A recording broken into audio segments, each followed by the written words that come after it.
भक्तवासी व्यापक परमानंद अभिगत बोधितम चरित पुनीतम माया रहित मुकुंद भवमालिनी मंगल सब विधि सुंदर गुण मंदिर सुख पुंज मुनि सिद्ध सकल सुर परम भयातु नमत नाम पद कुंज।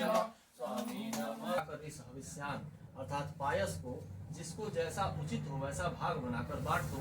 तदनंतर अग्निदेव सारी सभा को समझाकर अंतर्धान हो गए। राजा परमानंद में मग्न हो गए। उनके हृदय में हर्ष समाता न था।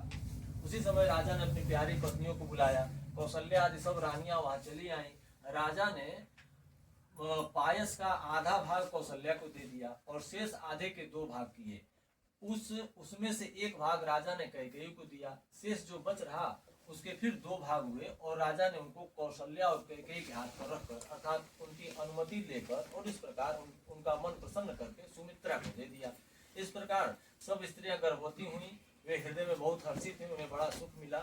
जिस दिन से श्री हरि लीला से ही गर्भ में आए तो सब लोगों में सुख और संपत्ति छा गई। शोभाशील और तेज की खान बनी हुई सब रानियां महल में सुशोभित हुई। इस प्रकार कुछ समय सुख पूर्वक बीता और वह समय आ गया जिसमें प्रभु जी को प्रकट होना था। योग, लग्न, ग्रह, वार और तिथि सभी अनुकूल हो गए। जड़ और चेतन सब हर्ष से भर गए क्योंकि श्री राम जी का जन्म सुख का मूल है। पवित्र चैत्र का महीना था। नवमी की तिथि थी। शुक्ल पक्ष और भगवान का प्रिय अभिजित मुहूर्त था। दोपहर का समय था। न बहुत सर्दी थी न बहुत गर्मी थी। वह पवित्र समय सब लोगों को शांति देने वाला था। शीतल मन और सुगंधित पवन बह रहा था। देवता हर्षित थे और संतों के मन में बड़ा चाव था। वन फूले हुए थे। पर्वतों के समूह मड़ियों से जगमगा रहे थे और सारी नदियां अमृत की धारा बहा रहे थे। जब ब्रह्मा जी ने वह भगवान के प्रकट होने का अवसर जाना तब उनके समेत सारे देवता विमान सजा कर चले। निर्मल आकाश देवताओं के समूह से भर गया। गंधर्वों के दल गुणों का गान करने लगे और सुंदर अंजलि में सजा कर पुष्प बरसाने लगे। आकाश में घमाघम नगाड़े बजने लगे। नाग मुनि और देवता स्तुति करने लगे और बहुत प्रकार से अपनी अपनी सेवा भेंट करने लगे। देवताओं के समूह गिनती करके अपने अपने लोकों में जा पहुंचे और समस्त लोगों को शांति देने वाले जगदाधार प्रभु प्रकट हुए। तो मम्मी को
अद्भुत रूप विचारी लोचन अभिरामा तनु घन श्यामा निज जुमन हरण भव भय दारुणम नव कंज लोचन कंज मुख कर कंज पद कंजारुणम कंदर्पय गणितयमित छवि नवनील नीरद सुंदरम पटपीतमानहु तडित रुचि शुचि नौमि जनक सुतावरम भजु दीन बंधु दिनेश दानव दैत्य वंश निकंदनम रघुनंदयानंद कंद कौशल चंद्र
सखी गति पतित पावन राम भजि सुन सठ मना गणिकाय जामिल व्याध गीदय जाति खल तारे घना आभीर जमन की रात खस सोपसादयति अजरूप जे कई नाम बारक ते पावन होई राम नमामि ते रघुवंश भूषण चरित यह नर कहि सुनई जे पावई कोई गण मनोहल दोई बिनु श्रम राम धाम सिधावई सत पंच चौपाई मनोहर जानी जो नर उर्धर दारुण विद्या पंच जनित विकार श्री रघुबर हरे सुंदर सुजान कृपा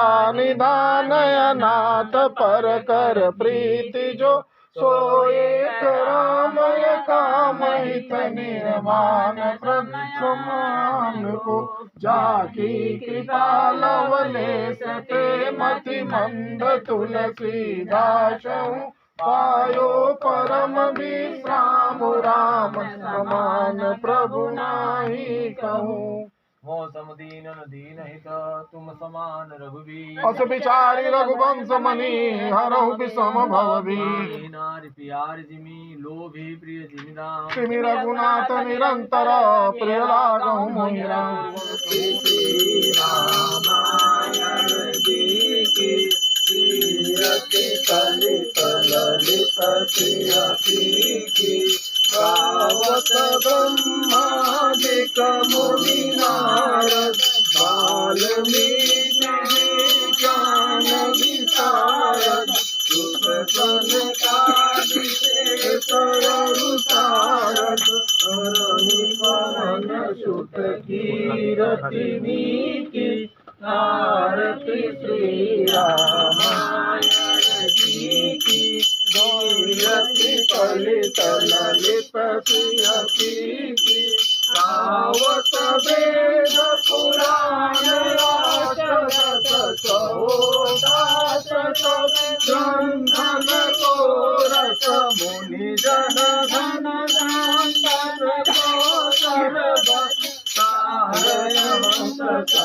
मत सबही की आरती श्री रामायण जी की कीरति कलित ललित प्रियति की गावत संतत शंभु भवानी अरुंधत संभव मुनि विज्ञानी व्यास आदि कवि वर्ग बखानी कारहुतुंड गरुड़ केरी की आरती श्री रामायण जी की कीरति कलित ललित प्रियति की कलिमलहरनि विषय रस पीकी सुभग सिंगार मुक्ति जुगति की नलन रोग भव मूर्योनि की सात